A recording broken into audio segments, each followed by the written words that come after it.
hang on a minute. So teachers at the moment get about 170 days a year holiday. The starting pay in England, an unqualified teacher, the minimum is nearly 20 grand. In London, a maximum is 35,000. If you're a head teacher, you can earn up to £130,000. This isn't a terrible job, is it?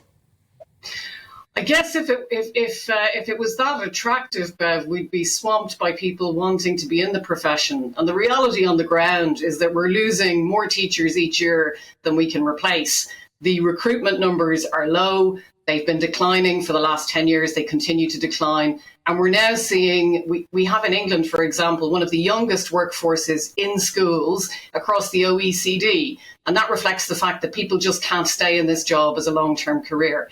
So there probably are conversations and other people who can give you a point of view on pay. But what we see through our research is that 3/4 of the education workforce experience mental health issues in any given year. 3/4 of staff report significant levels of stress, and that rises to 84% of school leaders.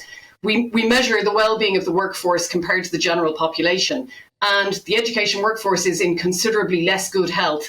And they would perceive that as being a result of workforce pressure, workload pressure than the wider general population. So there's some really serious mental health issues, chronic stress issues, and that has an impact on people's health in the long term. It certainly affects their willingness to stay in the job.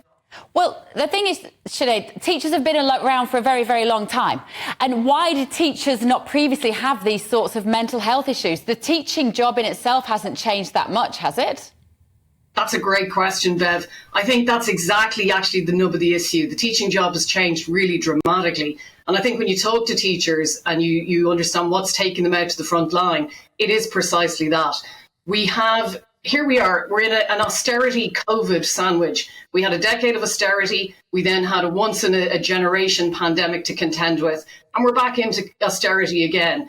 And the net effect of that in schools is really real. So we have education recovery. We're trying to help children and young people get back to where they were before the pandemic. We've got a significant increase in special educational needs in schools. We've got rising levels of mental health issues for children and young people, which turn up in our schools. And we now have families and children living in poverty, with teachers taking kids' clothes home to wash them, paying for uniforms and food. So I think it is exactly that the nature of the job has changed.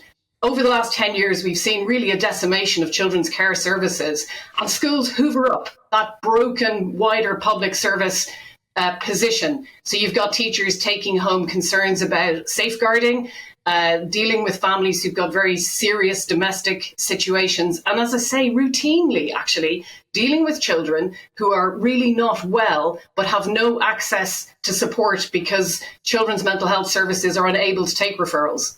I totally appreciate all of the above, and I have no doubt those situations are true. But what you're describing is a picture in which children are the victims of various other services or parents which have let them down. In that situation, the people who should be looking after these kids are the teachers. And yet by striking, the teachers are making the children victims of their action as well. I think when you look at the overall funding situation, Bev, so for example, I spend more on my weekly shop now than I ever have. Spending on my weekly shop is at its highest ever level. However, the amount of food I bring home for that is considerably less than it used to be. And we see a parallel process in education. Spending might be high, but the demand in the system is much higher still.